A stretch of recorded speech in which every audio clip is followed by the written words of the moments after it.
side and on the back, sealed with 7 seals. Then I saw a strong angel proclaiming with a loud voice, "Who is worthy to open the scroll and to loose its seals?" And no one in heaven or on the earth or under the earth was able to open the scroll or to even look at it. So I wept much, because no one was found worthy to open and read the scroll or to look at. But here's where the good news happens. Verse 5, "But one of the elders said to me, 'Do not weep. Behold, the Lion of the tribe of Judah, the root of David, has prevailed to open the scroll and to loose its 7 seals.'" Notice that. He said, "Do not weep.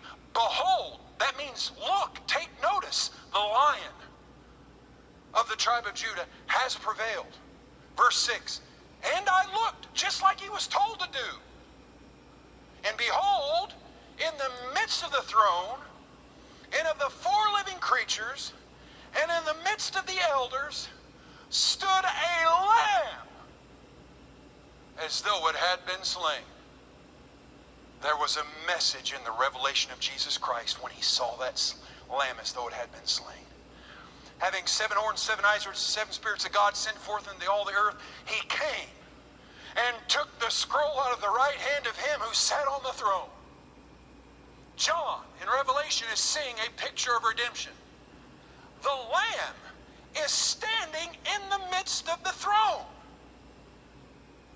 Now, we do see a picture, a unique picture of the Godhead, the Father and the Son. But get this, the Son, or the Lamb, comes out of the throne, out of the Father, where he was sitting, goes to the earth 33 years as a Jewish man, followed the Jewish law, never sinned, healed the sick, cleansed the leper, raised the dead, took our sin debt, paid for it in blood, was buried, resurrected 3 days later, ascended back to heaven, and now the time has come for him to come back to the very throne that he came out of the midst of to take as the God-man, the man-God,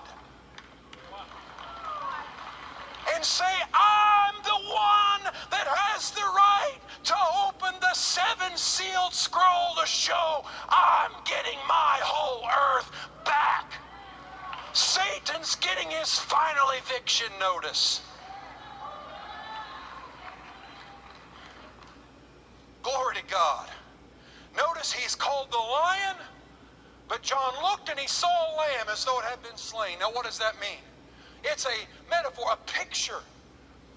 Willingly laid down, willing sacrifice, sacrificial love. Now the scroll contains 7 seals, which when opened contain 4 horsemen and judgments on the earth in Revelation chapter 6. Now although it appeared that no one was found worthy to open and read the scroll or even look at it, one of the elders said, "Do not weep, behold, look." This is what I'm asking of you today, Morning Star. I'm asking you to behold the Lion, the lamb-like lion.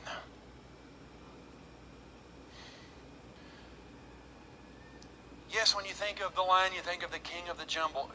You think of teeth, you think of aggression, his mane, his claws. Fierce and powerful and conquering are the words that we use to describe a lion. Now, I don't know exactly what it's going to look like when he comes, but here's what I can tell you. How many of you have ever heard this statement made before? And I know I've said it, and well-meaning people say it. We say it like this: well, the first time Jesus came, he came as a lamb. But the second time he's coming back as a lion, as though he's coming back and going to commit genocide on everybody that disagrees with him. Jesus Christ the same yesterday, today, and forever. If he was the lamb yesterday, he is the lamb today, and he can be the lion at the same time. But it doesn't mean that he is a lion in the sense of a carnal lion. It means his strength, his courage, his king of the jungle ability, his authority and power is because he's unlike any other through love, not force.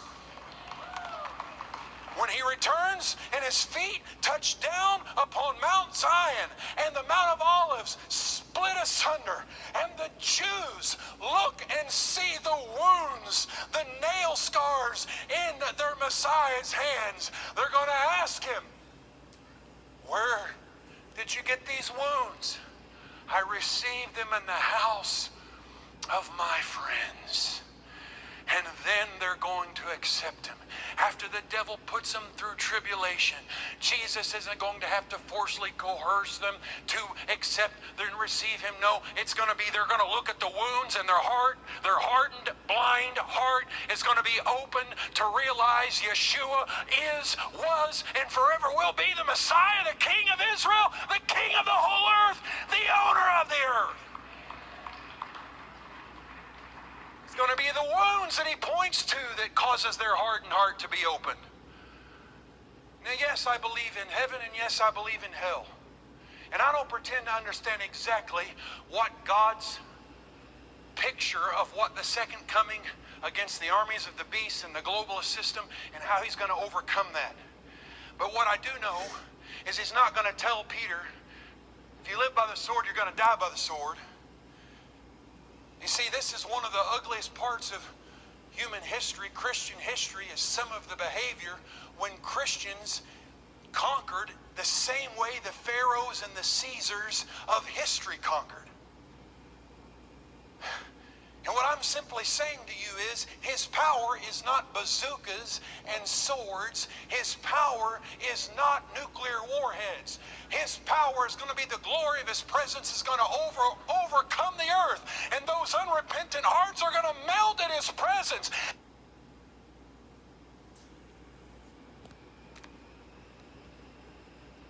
And the hills and mountains are going to melt at his presence. And those who love